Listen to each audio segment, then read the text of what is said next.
우리는 오로지 기도하는 일과 말씀 사역에 힘쓰리라 하니 온 무리가 이 말을 기뻐하여 믿음과 성령이 충만한 사람 스데반과 또 빌립과 브로고로와 니가노로와 디몬과 바메나와 이대교에 입교했던 안디옥 사람 니골라를 택하여 사도들 앞에 세우니 사도들이 기도하고 그들에게 안수하니라.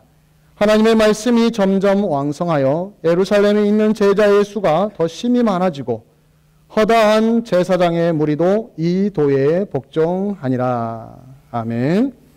저는 특별히 오늘 여러분과 함께 7절 말씀에 집중을 하기를 원합니다. 7절 다시 한번 볼까요? 저와 같이 7절을 보시면 한 목소리로 7절의 말씀을 같이 읽어봅니다. 하나님의 말씀이 점점 왕성하여 예루살렘에 있는 제자의 수가 더 심히 많아지고 허다한 제사장의 무리도 이 도에 복종하니라.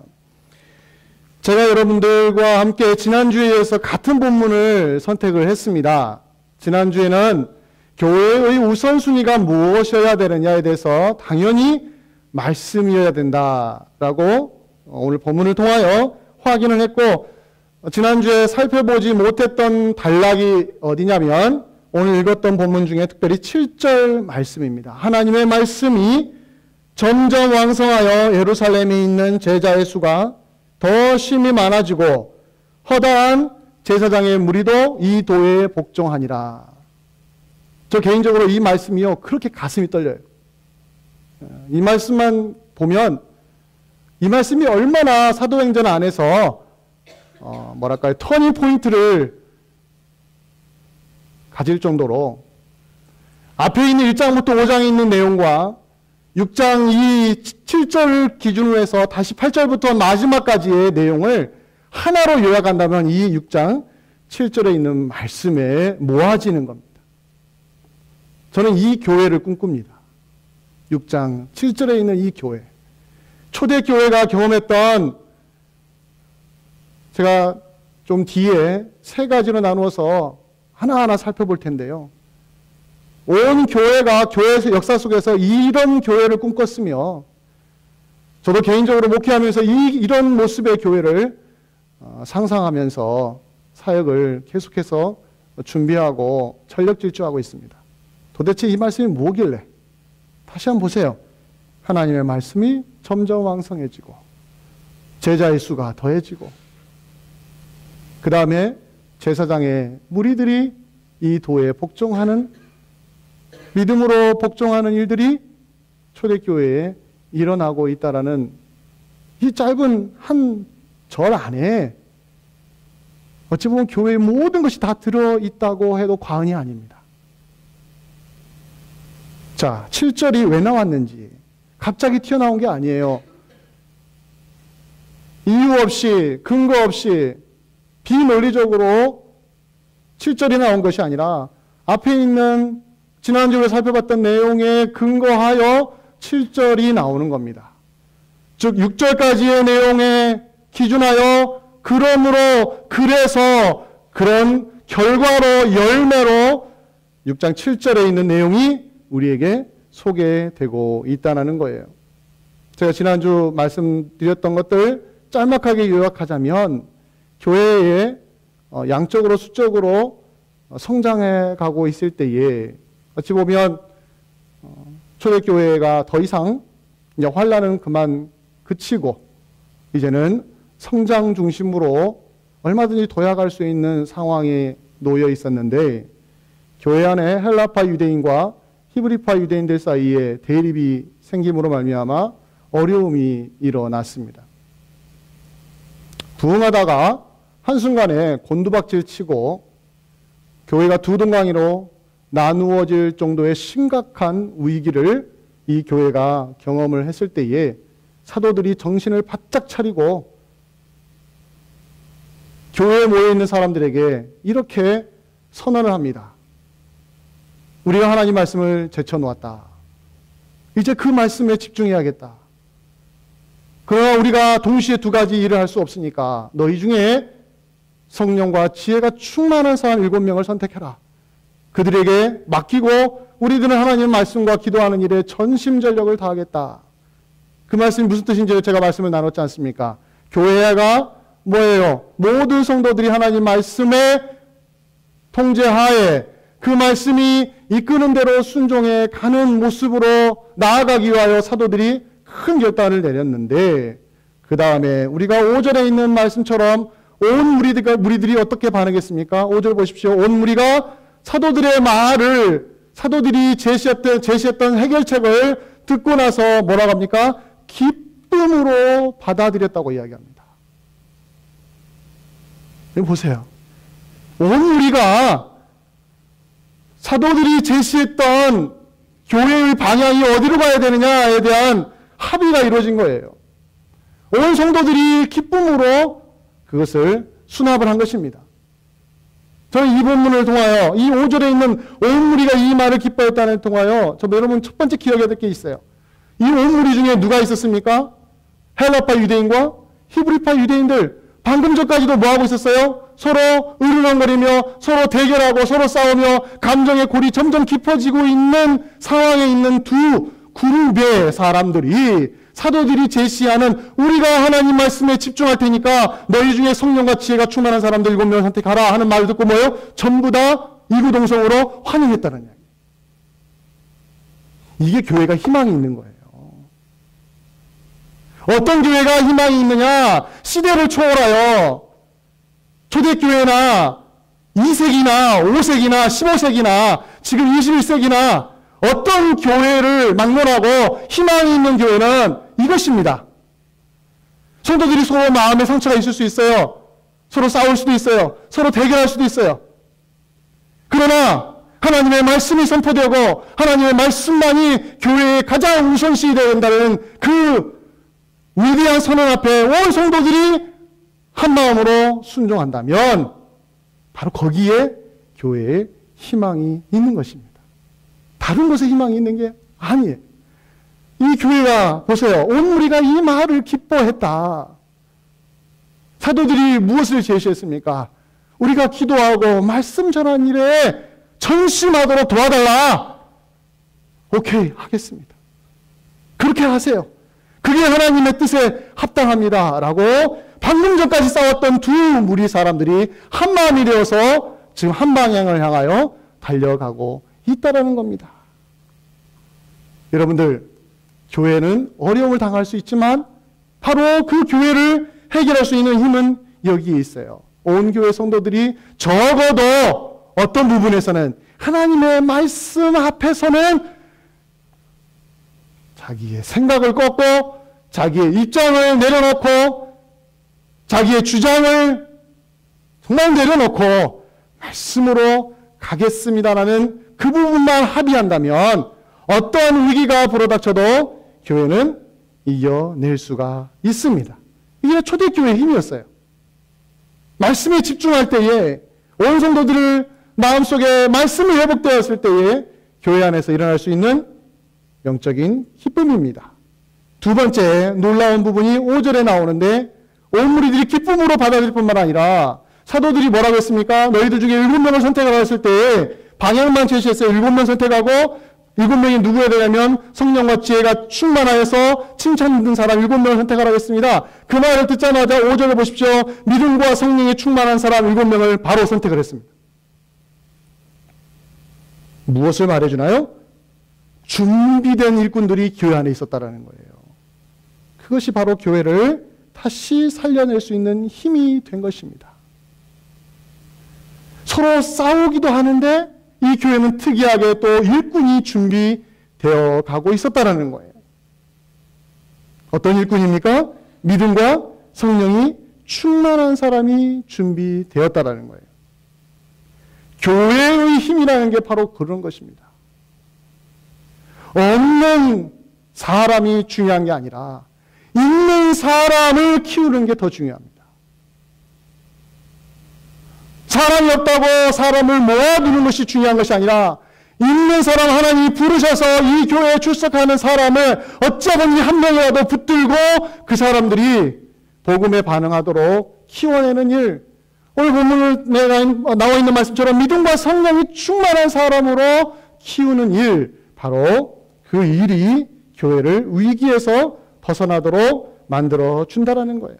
일꾼을 준비했던 이 초대교회가 아니나 다를까 7명을 선택함으로 인하여 그 7명을 통하여 누가 집중하게 했습니까? 사도들이 말씀과 기도에 집중하도록 옆에서 서포트를 해줬다라는 거예요. 근데 본문은 그렇게 끝나지를 않습니다. 오늘 7절에 있는 말씀이 그 다음에 나오는 거예요. 7절에 있는 내용이 바로 하나님의 말씀이 점점 왕성하여 졌다라는 것입니다. 부흥하고 있는 교회에 어려움이 닥쳐서 두동강이가 날 수 있는 상황에 사도들이 제셨던 말씀에 집중하자라는 말에 모든 교회 성도들이 아멘으로 화답하고 그 가운데 길러졌던 모르게 여기저기에서 길러졌던 성령과 지혜와 믿음이 충만한 성도들이 선출되어서 일꾼으로 자리 잡은 그 결과로 이 초대교회 안에 7절의 역사가 이루어졌다라는 거예요. 하나님 말씀이 더 왕성해져가고 제자의 수가 더 심히 많아지고 그리고 제사장의 무리들까지도 도에 복종하는 일들이 교회 안에 이루어진 것입니다. 저는 오늘 7절에 있는 말씀을 통하여 말씀이 회복이 되면 교회가 말씀에 집중하게 되면 우리들이 경험할 수 있는 영적인 변화 3가지를 나누어서 디테일하게 살펴보기를 원합니다. 첫째는 초반에 나와 있는 하나님의 말씀이 점점 왕성하여 졌다라는 이 문장을 기억하십시오. 교회가 경험한 영적인 변화는 뭐였느냐? 하나님 말씀이 왕성해지는 것을 경험한 것입니다. 말씀이 퍼져나간 거예요. 2가지로 볼 수 있어요. 내부적으로 퍼져나간 것과 그것이 넘쳐서 외부적으로 퍼져나가는 2가지로 왕성해진 것입니다. 내부적으로는 이 교회, 이미 하나님의 부르심을 받아서 믿음으로 반응했던 성도들 사이에 믿음의 말씀이 더 깊숙이 퍼져 나갔다는 거예요. 한 명도 예외 없이 성도들 한 명 한 명에게 하나님 말씀이 들어가서 그 말씀이 그 사람을 움직이고 변화시키는 역사가 이미 내부적으로 이루어져 가고 있었다는 겁니다. 그 힘이 어디로 다시 흘러넘쳤느냐면 밖으로 외부적으로 나타난 거예요. 이것은 언제나 그렇습니다. 영적인 원리가 그렇습니다. 내부에 있는 사람들이 믿음에 충만해지고 말씀에 충만해지면 그 사람들의 입술을 통하여 그들이 만나는 사람들에게 누가 증거되냐면 예수 그리스도가 증거가 되는 것입니다. 하나님이 그렇게 역사하시더라고요. 여러분들이 먼저 왕성해지는 말씀에 어떻게 해야 될까요? 반응하는 이들이 일어나야 됩니다. 여러분이 주인공이에요.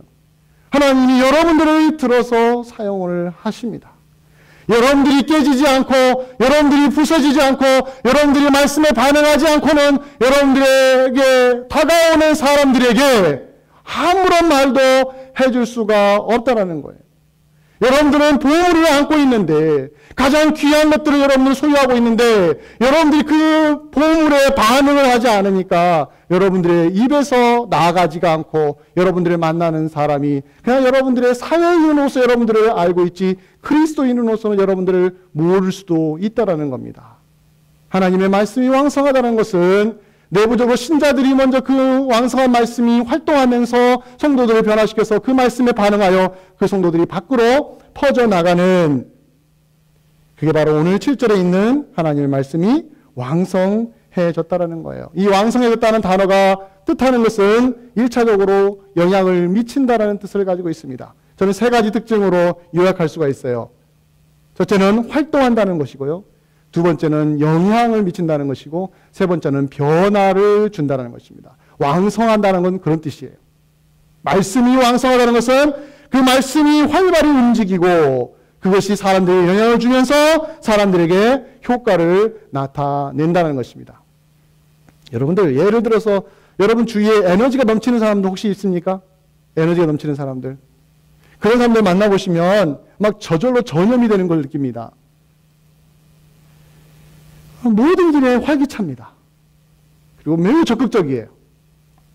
무슨 일인지 무서움 없이 덤벼듭니다. 그리고 어떤 결과라든지 얻어내는 에너지가 넘치는 사람, 바로 그런 사람을 만나듯이 신자들이 말씀으로 에너지를 듬뿍 받으면 그 사람을 만나는 사람들이 영향을 받게 되어 있다는 겁니다. 하나님 말씀은 이렇게 영향을 주는 거예요. 여러분 사도행전 19장을 한번 같이 볼까요? 사도행전 19장에 이런 역사가 있었습니다. 같은 사도행전인데요. 이 말씀이 흥황하고 왕성했다는 것이 다시 한번 등장하는 내용이 19장에 나옵니다. 사도행전 19장 20절에 이렇게 말씀이 기록이 되어 있습니다. 하나의 사건이 벌어진 뒤에 결론적으로 이런 내용인데요. 19장 20절에 이와 같이 주의 말씀이 힘이 있어 흥왕하여 세력을 얻으니라. 멋있죠? 사람이 아니라 하나님의 말씀이 힘이 있고 흥왕하고 세력을 얻었다. 무슨 사건이 앞에 있었길래요? 그 증거가 뭐냐면 그 앞에 있는 내용들이 있습니다. 잠깐 설명드리면 바울이 지나가는 곳마다요 치유의 역사가 일어났습니다. 그리고 악기 들린 사람들이, 귀신 들린 사람들이요 쫓겨나는 일이 벌어지니까 그 옆에 있는 누군가가 수학의 나라는 스게와의 7 아들이, 제사장인 스게와의 7 아들이요 그것을 보고 우리도 할 수 있겠다 싶어서 해봤습니다. 악기 들린 사람에게 해봤더니 어떻게 했어요? 오히려 귀신 들린 사람이 그 스게와의 7 아들에게 덤벼들어 버렸어요. 귀신에게 제압당해가지고 옷 홀라당 벗김을 당하고는 쫓겨나 버린 겁니다. 7명이. 그 모습을 보고 나서 17절에 이렇게 나와 있습니다. 에베소에 사는 유대인과 헬라인들이 다 이 일을 알고 두려워하여 주 예수의 이름을 높이고 믿은 사람들이 많이 와서 자복하여 행한 일을 알리고 마술을 행하던 많은 사람이 그 책을 다 모아가지고 다 불살라버렸어요. 모든 사람 앞에서. 무슨 일이 벌어진 거예요? 사람들이 변화되는 역사가 일어난 거예요. 마술사들이 회개한 것입니다. 자기 죄를 고백한 거예요. 이게 바로 무슨 증거입니까? 하나님 말씀이 힘이 있고 흥황하고 세력이 있을 때 나타나는 역사입니다. 그 역사가 오늘 사도행전 6장 7절에 하나님 말씀이 왕성해졌다. 여기에 담겨있는 교회의 영적인 변화입니다. 여러분, 저는 여러분과 함께 이런 교회를 좀 꿈꿨으면 좋겠어요. 교회가 지난주 같고 이번 주 같고 1년 전 같고 올해도 같고 내년에도 똑같을 것 같은 별 기대 없이 그냥 그날인가 보다 라는 심정으로 가는 것이 아니라 비록 돌아보면은 항상 우리 모습은 그 모양이랄지라도 다시 내년을 소망한다면 어떤 마음을 품어야 될까요? 우리 교회에 하나님 말씀이 왕성해져서 아까 말씀처럼 마술사들이 회개하고 사람들이 유대인이든 헬라인이든 가릴 것 없이 와서 죄를 자복하고 그들이 주 예수 그리스도의 이름을 높이는 역사가 이루어지는 교회, 여러분과 함께 제가 꿈꿨으면 좋겠습니다. 두 번째 교회의 변화는 오늘 7절 중간에 나옵니다. 예루살렘에 있는 제자의 수가 더 심히 많아졌다는 내용입니다. 두 번째 변화 뭐예요? 제자의 수가 더 많아졌더라. 교회가 계속적으로 성장하고 있다는 겁니다. 교회는 성장해야 돼요. 멈추면 안 돼요. 성장하는 교회가 건강한 교회입니다. 오늘 말씀도 그래요. 성도들이 하나님 말씀에 집중하기 시작하니까 교회에 변화가 일어나서 하나님 말씀이 왕성해져서 외부 사람들에게로 퍼져나가니까 그 믿는 사람들을 만나는 사람들이 뭐예요? 다시 교회 안으로 들어오는 역사가 이루어지며 제자의 수가 더 많아졌다고 이야기합니다. 특이한 것은 처음 나오는 단어가 아니에요. 여러분 6장 1절에 뭐라고 나왔는지 한번 잠깐 볼까요? 비교해 보십시오. 6장 1절에 그때의 제자가 더 많아졌는데 이 문구 아시죠? 교회가 이미 성장하고 있었습니다. 그러나 6장 7절에 다시 뭐라고 말합니까? 예루살렘에 있는 제자의 수가 더 심히 많아졌다라고 이야기를 해주고 있습니다. 이 둘 사이에는 무슨 차이가 있을까요? 두 가지 차이가 있습니다. 하나는 숫자적으로 차이가 있습니다. 6장 1절에서의 제자가 많아졌다는 것은 그냥 완만하게 성장하고 있는 교회의 모습이었습니다. 그러나 뒤에 있는 6장 7절에 있는 내용은 급격하게 영어 성경을 보더라도 아주 급속도로 사람들의 숫자가 늘어났다라고 비교해주고 있습니다. 같은 제자들인데 제자의 수가 완전히 틀려지게 교회에 나타났다는 거예요. 두 번째 차이는 뭐냐면 여러분들 6장 1절의 제자의 수와 6장 7절의 제자의 수 사이에 무슨 일이 있었습니까? 교회 안에? 영적으로 위기를 경험하고 있었습니다. 근데 그 위기가 변화되어서 뭐가 됐습니까? 교회에 더 성장해갈 수 있는 성장해지는 역사를 만들어냈다라는 거예요.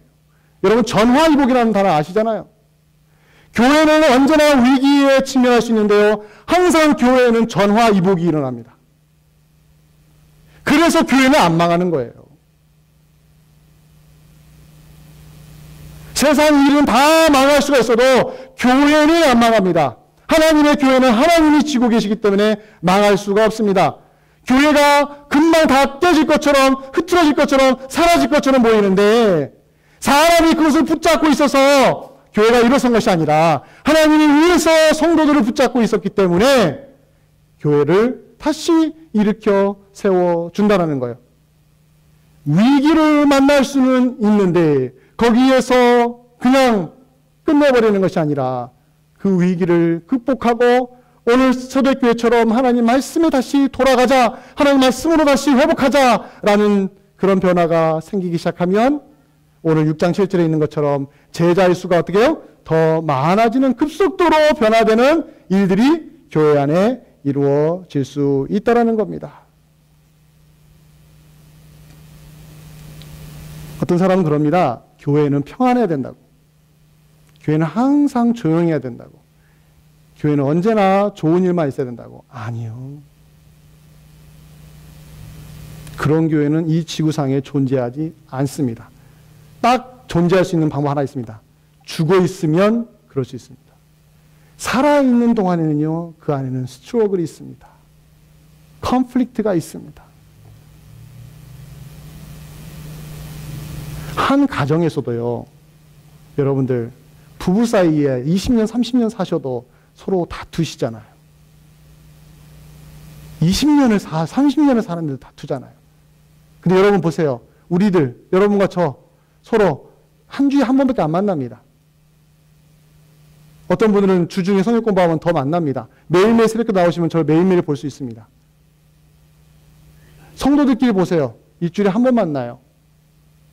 얼마나 서로를 알겠습니까? 얼마나 서로를 이해하겠습니까? 아니요. 장님이 코끼리 다리 만지듯이 부분적으로만 사람을 이해하게 되는 거예요. 그러다가 이해관계가 틀어지기 시작하고 서로 입장 차이가 생기기 시작하면 그 다음부터는 무슨 일이 벌어지는 거예요? 서로 충돌하는 일이 벌어지는 거예요. 그러나 그것이 교회를 망하게 하는 것이 아니라는 거예요. 그것이 교회를 침체되게 만들고 교회를 어렵게 만드는 것이 아니라 오히려 그 기회를 이용하여서 하나님이 성도들을 깨우신다는 거예요. 그게 성도들을 일으켜 세우는 하나님의 방식이라는 거예요. 초대교회가 그랬어요. 초대교회가 위기가 없었고 항상 평안했고 항상 평화가 넘치는 교회가 아니었다는 거예요. 언제나 어디서든지 서로 싸우고 서로 다투고 서로 의견 충돌이 일어났어요. 그러나 그곳에서 기도의 힘이 생기고 들어가기 시작하면 성도들이 깨어나는 거예요. 아, 교회는 하나님이 역사하셔서 깨우시는구나. 언제 아는 거예요? 위기의 순간에 말씀으로 돌아가자고 했을 때 성도들 안에서 그런 변화가, 영적인 놀라운 변화들이 생기기 시작하면 그 다음부터 무슨 일이 벌어집니까? 제자의 수가 더 많아지는 역사가 이루어진다는 겁니다. 중요한 포인트, 많아졌다라는 단어를 보십시오. 이 원어 성경에 보면 이게 수동태로 되어 있습니다. 그래서 어떤 학자가 이렇게 말합니다. 수동태라는 것은 사람이 제자의 수를 늘린 것이 아니라 하나님의 역사의 결과로 교회의 숫자가 늘어났다, 제자의 수가 늘어났다, 이렇게 해석을 합니다. 저는 100% 동의합니다. 일반 소설 작가도 하나의 단어를 어떤 단어를 쓸까라고 고민하는데 하물며 하나님 말씀이 대충 썼겠습니까? 수동태, 능동태를 함부로 썼겠습니까? 아니에요. 사람들이 교회에 사람들을 모아놨다 이렇게 말하지 않고 뭐예요? 제자의 수가 더해졌다. 모든 영광을 누구에게 돌리는 거예요? 하나님께 돌리는 겁니다. 근데 그 밑에서 누가 움직였어요? 하나님 말씀이 완성해져서 성도들이 그 말씀에 영향을 받고 어디로 갔어요? 사람들에게로, 이방 사람들에게로, 유대인들에게로, 예루살렘에 있는 제사장들에게로 가서 주 예수 그리스도의 복음을 증거했습니다. 누가 열심히 움직였어요? 성도들이 열심히 움직였어요. 그러나 사람들이 새로 들어오는 것은 누구의 역사라는 거예요? 하나님의 역사라는 거예요. 이게 교회의 힘입니다. 여러분, 하나님 살아계세요. 믿으십니까? 하나님 살아계세요. 내가 못 느끼고 내 눈에 안 보인다고 하나님을 무시하고 하나님을 외면하면 그건 나의 실책일 뿐입니다. 하나님은 역사하십니다. 여러분, 모든 교회의 부흥은 사람들의 열심과 사람들의 전도에 달려있는 것이 아닙니다. 아까 말씀드렸잖아요. 열심히 우리는 뭐예요? 말씀이 내게 역사하시니까 내가 가만히 있을 수가 없는 거예요. 내가 불을 받았으니까 이거 어떻게 하고, 이거 어떻게 끄지, 이거 어떻게 하지 라는 마음을 두고 사람들이 열어가는 거예요. 이 불 좀 끄자, 이 불 좀 끄자. 이 불이 무슨 불이에요? 예수 그리스도의 불 아니겠습니까? 그것을 사람들이 이야기하는 거예요. 나는 그냥 전하기만 한 거예요. 그런데 하나님이 역사하셔서 내가 만난 사람들이 주 예수 그리스도의 이름을 알게 되고 주 그리스도 앞에 나오는 역사가 이루어지니까 마치 그 사람이 그 상대방을 데려온 것처럼 보이지만 압니다. 누구는 알아요? 복음을 전해본 사람 알아요. 누구의 역사라는 것을. 하나님의 크신 역사가 그 안에 있었다는 것을 압니다. 저는 이런 교회를 꿈꾸는 거예요. 제자의 수가 많았다는 걸 여러분들 생각하십시오. 사람이 많아지는 것이 아니에요. 오늘날 교회의 위기가 왜 위기입니까? 사람만 많아지기 때문에 위기인 거예요. 제자의 수가 많아져야 되는데 그냥 단순히 사람만 모이는 거예요.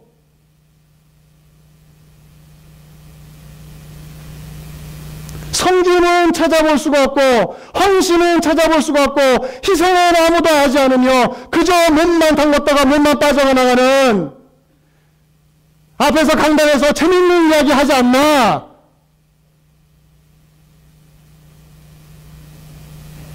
힘들게 살아왔는데 교회에 와서 무슨 심각한 이야기를 들어야 되나? 좀 우리 좀 즐겁게 해주세요. 이런 기대감을 가지고 있는 신자들만 늘어나고 사람들만 늘어나지 제자의 수는 안 늘어나고 있다는 게 현대 교회의 가장 큰 취약점인 것입니다. 아무도 제자로서 살아가려고 하지 않는 그러한 현실 속에서 하나님은 지금도 역사하십니다. 제자를 부르십니다.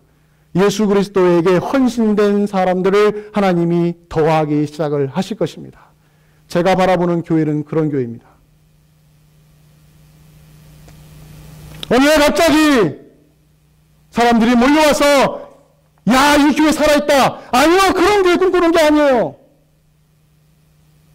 한 명이라도 두 명이라도 진실된 주님의 제자들이 이곳에 길러지고 이곳에서 형성되며 키워지는 역사가 이루어지는 교회. 여러분들, 그런 교회가 어떤 교회겠습니까? 말씀이 왕성해지는 교회 아니겠습니까? 살아 움직이는 교회가 아니겠습니까? 여러분들, 예수 믿어도 제대로 믿으면 얼마나 좋겠습니까? 에너지가 넘치는 사람을 제가 비유를 했잖아요. 말씀이 왕성해지는 그런 신앙생활을 하는 게 여러분 좋지 않을까요? 마지막으로 오늘 교회의 세 번째 영적인 변화는 마지막 하반절에 있습니다. 허다한 제사장의 무리도 이 도에 복종하니라. 앞에 보세요. 말씀이 왕성해지고 제자의 수가 급격도로 늘어났습니다. 그런데 마지막 세 번째는 뭐라고 표현합니까? 제사장들인데 허다한 무리의 제사장들도 이 도에 복종하니라. 이 세 가지가 무슨 관계 같아요? 앞에 있는 두 개의 증거가 제사장들이 도에 복종한 것입니다. 말씀이 왕성해지고 제자의 수가 늘어났는데 그 제자 안에 누가 들어옵니까? 오늘 본문에 있는 것처럼 제사장들이 그 제자가 된 거예요. 이게 얼마나 놀라운지 여러분들 아셔야 됩니다. 이게 제사장들이 누굽니까? 예수님 당시의 제사장들은요, 사두개인들이 제사장이 되었습니다. 사두개인들은 양대 산맥이에요. 바리새인과 사두개인. 이 사두개인들이 바리새인만 예수님 미워했다고 생각하죠. 사두개인들도 똑같이 예수님을 미워했습니다. 마태복음 16장에 여러분 잠깐 볼까요? 마태복음 16장. 사도행전 6장 그대로 놔두시고요. 다시 와야 되니까. 마태복음 16장에 사두개인들이 이렇게 반응을 했습니다. 16장 1절입니다. 1절에 보시면 자, 바리새인과 사두개인들이 와서 예수를 시험하여 하늘로부터 오는 표적 보이기를 청하니, 궁금해서 물어봤어요. 아니요, 시험하였다고 하잖아요. 시험하였다고. 예수님이 싫은 거예요. 그러니까 예수님이 제자들에게 이렇게 가르칩니다. 16장 6절을 보십시오. 예수께서 이르시되 삼가 바리새인과 사두개인들의 누룩을 뭐하라고요? 조심하라. 바리새인과 사두개인의 누룩을 조심하라. 예수님과 사두개인 사이에 어떤 일이 대칭점이에요. 서로 대적하고 있는 거예요. 물과 기름처럼. 그런데 그 사두개인들이 제사장들인데 그 제사장들 중에 허다한 무리들이, 지금 사도행전 다시 6장 7절에 오시면 허다한이에요. 허다한.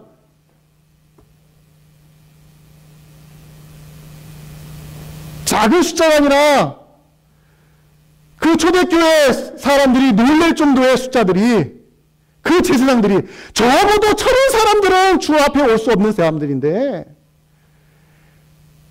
일반 백성들이 아니라 교회 종교 지도자들이, 올라 말하면 교회 종교 지도자들과 유대 종교 지도자들이 예수님의 십자가에 못 박았던 그 사두개인들이에요. 근데 그들이 누구 앞에 돌아온 거예요? 예수 그리스도 앞에 왔다라는 거예요. 여러분, 하나님이 굴복 못 시키는 사람이 있습니까? 없습니다. 그것 증명하시는 거예요. 왜 말씀이 왕성하고 제자의 수가 많아지고 좀 두리뭉실하게 제너럴하게 설명하다가 스페시픽하게 뭐라고 말합니까? 제사장의 무리들, 그것도 한두 사람이 아니고 허다한 제사장의 무리라고 왜 말할까요? 초대교회에 하나님이 역사하신 일을 보라. 도저히 저 사람들은 예수 그리스도 앞에 나올 수 없을 것 같은데 그 사람들이 예수 앞에 나와서 복종하는 거 봐라. 복음을 들고 나가야 될 제자들에게, 교회 성도들에게 무슨 힘을 주는 거예요? 하나님이 바꿔놓으신 사람, 그가 그 누구라도, 그가 얼마나 강팍한 마음을 먹고 있다 할지라도, 심지어는 예수님을 죽였던 제사장들이라 할지라도 주님이 선택한 자들을 만나고 그들이 꺾어지고 그들이 굴복하고 돌아오는 역사를 너희들이 복음을 들고 나갔을 때 경험하게 될 것이라는 겁니다.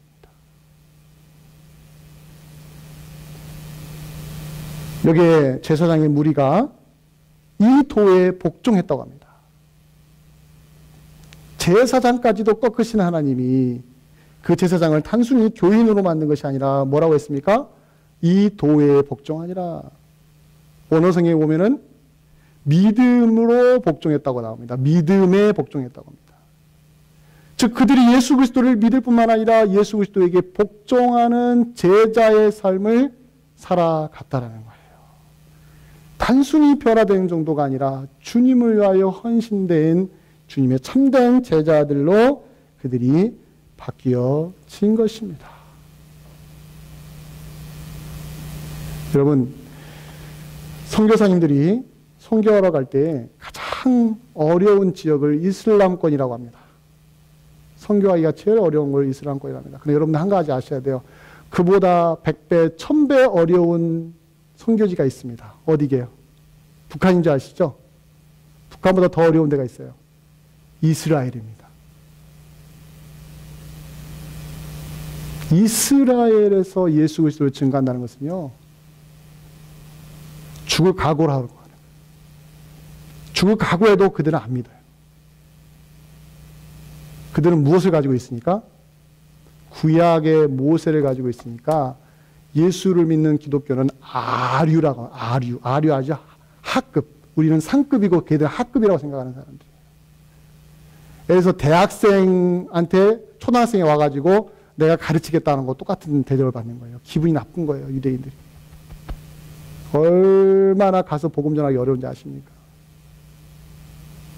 지난 2000년 동안 이스라엘 사람들 중에 예수 믿는 사람은 극히 소수입니다. 다른 민족들은 그렇게 예수 믿었는데 그 민족은 그렇게 안 믿어요. 그런데 뭐 했습니까? 오늘 본문에 보면 그 사람들 중에 누구예요? 제사장이잖아요. 우리 인간적인 눈으로 보면은 야 그렇게 예수 믿기 어렵구나라고밖에 안 보이지만 하나님의 눈에는 그런 사람들까지도 하나님이 선택한 백성은 뭐예요? 돌아오게 하는 역사를 하나님이 일으키신다라는 겁니다. 그 증거가 제사장의 무리가 도에 복종하고 단순히 돌아오는 정도가 아니라면 그들을 완전히 구워 삶아서 하나님이 뭐 하시는 거예요? 주님의 제자를 만들어서 그들이 다시 예수 그리스도의 복음을 들고 밖에 나가도록 역사하신다라는 겁니다. 여러분들, 교회의 힘을 키울 수 있는 방법 어디에 있겠습니까? 바로 오늘 본문에 있는 것처럼 제사장들의 무리들이 도에 복종하는 것처럼, 믿음으로 복종하는 것처럼 자기의 삶을 뒤로 하고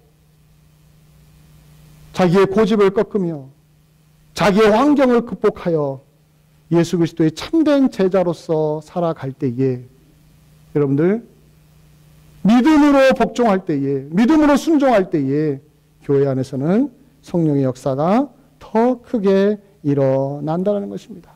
여러분들, 사람에게 복종하라는 게 아닙니다. 여러분, 저에게 복종하라는 이야기가 아니에요.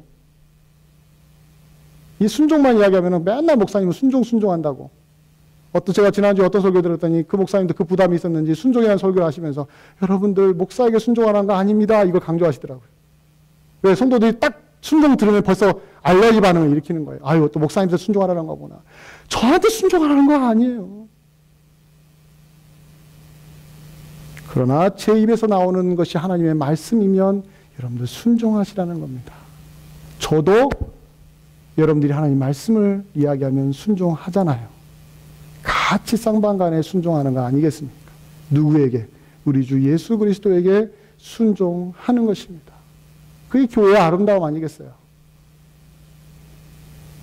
그런데 이 현대교회가 점점 이 믿음과 순종을 자꾸 분리시키고 순종을 우리 주 예수께 순종하는 것이 아니라 자꾸 사람에게 순종하라는 것처럼 오해시켜서 성도들 가슴속에 순종하면 바보야, 순종하면 미련한 것이야, 순종하면은 그건 정말로 손해보는 것이야 라는 말 그대로 하나님의 뜻과는 전혀 반대되어 있는 세상 목소리에 노출시켜서 믿음이 있다고 하는데 순종은 하나도 나타나지 않는 신자들을 배출하기 시작했다는 겁니다. 여러분, 야고보서 2장 한번 볼까요?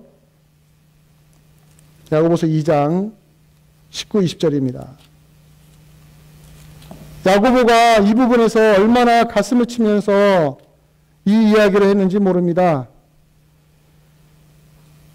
2장 19절 20절에 야고보가 이렇게 탄식하며 성도들한테 이야기를 합니다. 야고보서 2장 19절 20절에 네가 하나님은 한 분이신 줄로 믿느냐? 잘하는도다. 귀신들도 믿고 떠느니라. 아, 허탄한 사람아. 아, 허탄한 사람아. 아, 허무한 사람아. 행함이 없는 믿음이 헛것인 줄을 알고자 하느냐. 무슨 이야기, 누구한테 하고 있는 이야기예요? 교회 밖에 있는 사람한테 하는 이야기가 아니라 교회 안에 있는 사람한테 하는 이야기입니다. 아, 허탄한 사람아. 행함이 없는 믿음이 무엇인지를 알고자 하느냐. 귀신들도 하나님이 살아계심을 믿고 떤다. 하나님 믿는 것만으로 만족하면 귀신의 믿음과 뭐가 다를 것이냐는 거예요. 여러분들, 귀신이 하나님 믿고 떠는데 뭘 안 해요? 하나님 뜻에 절대로 순종하지 않습니다. 그게 바로 귀신의 믿음이에요. 야고보는 이걸 딱 끄집어와서 뭐라 합니까? 우리 신자들이 혹시나 믿음이 있는데 순종하지 않으면 바로 이 귀신의 믿음과 별반 다를 것이 없는 수준에 머무를까봐 이 비유를 든 거예요. 신자의 신자됨은 어디서 나타나는 거예요? 믿음이란 단어가 아니라 순종이 같이 가는 믿음에 달려있다는 겁니다. 여러분들, 순종이라는 단어는 그래서 소중한 겁니다. 이 시대는 순종이라는 단어를 매우 싫어하지만 하나님은 끊임없이 나에게 순종해라, 나에게 순종해라, 나에게 순종하지 않고는 너희가 나에게 올 수 없다라는 이야기를 계속해서 우리에게 던져주고 있다는 거예요. 여러분들, 믿음과 순종은 절대로 분리시켜서는 안 됩니다. 사랑하는 여러분들, 이 도에 복종했던 제사장들처럼 하나님 말씀이 왕성해지고 제자들이 많아지며 실제적으로 성도들 사이에서 하나님 말씀에 순종하는 일들이 벌어졌을 때에 오늘 초대교회처럼 그 뒤의 역사를 여러분들 사도행전을 읽어보십시오. 얼마나 위대한 일들이 벌어졌는가. 교회가 힘을 낼 수 있는 길은 다른 데 있지 않습니다. 이렇게 하나님 말씀이 역사할 때에 그 말씀에 순종으로 반응하며 참된 주님의 제자가 되었을 때에 교회는 힘을 얻을 수가 있습니다. 또한 교회는 그 힘을 얻기 위하여 아까 말했잖아요. 성령과 지혜가 충만한 사람, 믿음과 성령이 충만한 7사람이 미리 준비되었던 것처럼 지금도 이 이스트베이 장로교회에 출석하는 성도들을 키우기 위하여 그들이 성령과 지혜가 충만하며 믿음이 충만한 하나님이 언제든 쓰시겠다면 아멘하고 달려들 수 있는 사람, 그런 사람들을 길러내기 위하여 오늘도 실력하고 내일도 전력하며 애를 쓰며 기도하며 몸부림치며 앞으로 전진해 나가는 것입니다. 저는 여러분들이 그 하나님의 부르심 앞에 순종하며 여러분들이 그 주인공이 되기를 간절히 소망합니다. 그 역사가 교회 안에서 이루어졌을 때에 사도행전 6장 7절에 있는 역사가 이스트베이 장로교회 2013년도를 준비하는 우리 교회를 새롭게 만들어낼 것입니다. 여러분들 기도해 주십시오. 여러분들이 그 자리에 꼭 나아가십시오.